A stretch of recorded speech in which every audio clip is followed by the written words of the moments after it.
So ma'am, आज का जो आपका सेशन था उसमें आपने पानी से रिलेटेड हमारे जो चाइना के साथ में संबंध है उस पर बात की है।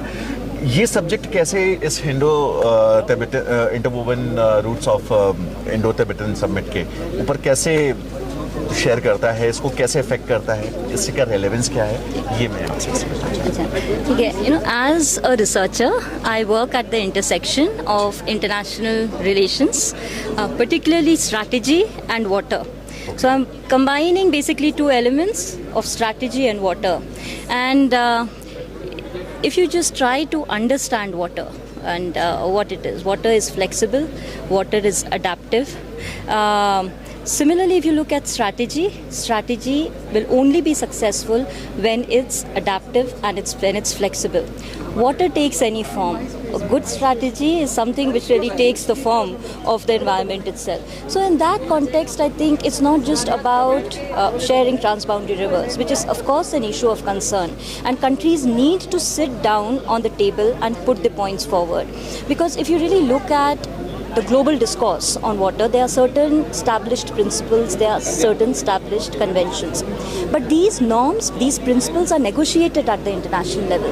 When you come to regions, say like ours in South Asia, we also have certain norms, certain standards which we've established over a period of time, for our transboundary rivers. So I think understanding how we've dealt with the rivers, understanding how has China really negotiated the issue of rivers with other riparian countries. It follows the one China, one river policy, and there are many ways to do and think about water. Because as I said, water is not just the blue water. It is a food system, it is an energy system, it is your water biodiversity, it's your wetlands. So there are many issues which come to the table when you get water to the negotiating table. There are certain issues which break agreements. There are certain issues which make agreements. So I think, as thinkers and taking our inspiration from water itself, which is about flexibility, adaptability, I think we really need to think through the issue. Because if we become very positional and we freeze our positions, it's going to do no good. Because climate change is happening. Unlike Trump, we are not taking a position whether we know it's happening, and the Hindu Kush Himalayan range is a very fragile mountain system. So the best way forward is to really build a narrative where we in fact defend our own positions of sovereignty. And like if you see the Mahakali agreement, it was so perfect, but it did fall hostage to domestic politics. So I think how you frame water along issues, how you see water in terms of just springshed management in the Himalayas, that could also be a means for diplomacy.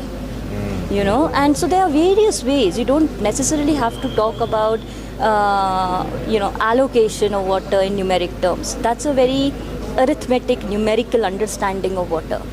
We are also facing issues of water quality, pollution along the rivers, issue of sedimentation. How do you in fact really desediment your rivers?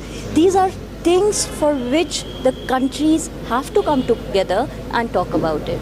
So I think as a good strategy is a flexible strategy, is an adaptable strategy. Likewise, when we think about water issues, we need to be flexible, we need to be adaptable.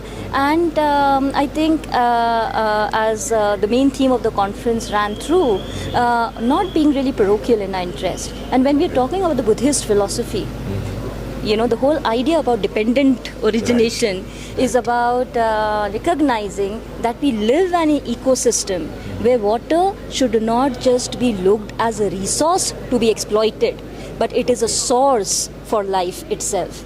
So the rivers of South Asia, which run from the Himalayas to the sea, are in fact the pulse, the very pulse of South Asian life and its cultural and social fabric.